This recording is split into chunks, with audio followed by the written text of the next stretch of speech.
Is there anybody out there?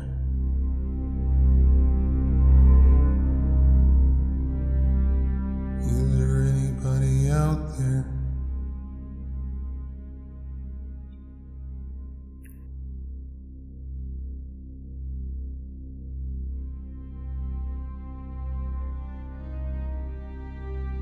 Is there anybody out there? London. British Prime Minister David Cameron said Friday he will step down after voters move to withdraw from the European Union. Good morning, everyone. The country has just taken part in a giant democratic exercise, perhaps the biggest in our history. Over 33 million people from England, Scotland, Wales, Northern Ireland and Gibraltar have all had their say. We should be proud of the fact that in these islands we trust the people with these big decisions. We not only have a parliamentary democracy, but on questions about the arrangements for how we're governed, there are times when it is right to ask the people themselves, and that is what we have done. The British people have voted to leave the European Union, and their will must be respected. I want to thank everyone who took part in the campaign on my side of the argument, including all those who put aside party differences to speak in what they believed was the national interest. And let me congratulate all those who took part in the Leave campaign for the spirited and passionate case that they made. The will of the British people is an instruction that must be delivered. It was not a decision that was taken lightly, not least because so many things were said by so many different organisations about the significance of this decision. So there can be no doubt about the result. Across the world, people have been watching the choice that Britain has made. I would reassure those markets and investors that Britain's economy is fundamentally strong. And I would also reassure Brits living in European countries and European citizens living here that there will be no immediate changes in your circumstances. There will be no initial change in the way our people can travel, in the way our goods can move, or the way our services can be sold. We must now prepare for a negotiation with the European Union. This will need to involve the full engagement of the Scottish, Welsh and Northern Ireland governments to ensure that the interests of all parts of our United Kingdom are protected and advanced. But above all, this will require strong, determined and committed leadership. I'm very proud and very honoured to have been Prime Minister of this country for 6 years.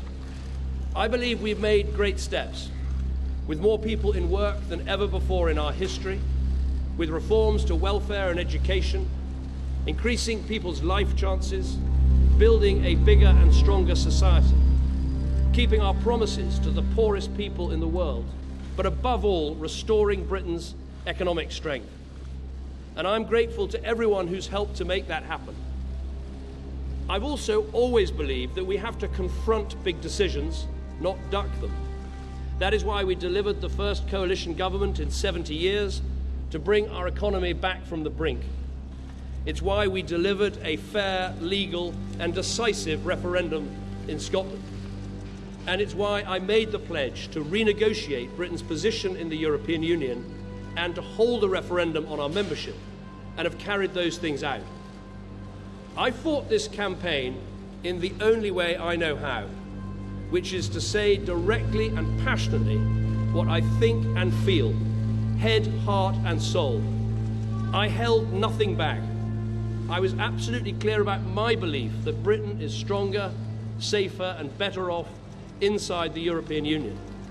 And I made clear the referendum was about this and this alone, not the future of any single politician, including myself. But the British people have made a very clear decision to take a different path. And as such, I think the country requires fresh leadership to take it in this direction. I will do everything I can as Prime Minister to steady the ship over the coming weeks and months. But I do not think it would be right for me to try to be the captain that steers our country to its next destination. This is not a decision I've taken lightly. but I do believe it's in the national interest to have a period of stability and then the new leadership required. There is no need for a precise timetable today, but in my view we should aim to have a new Prime Minister in place by the start of the Conservative Party conference in October.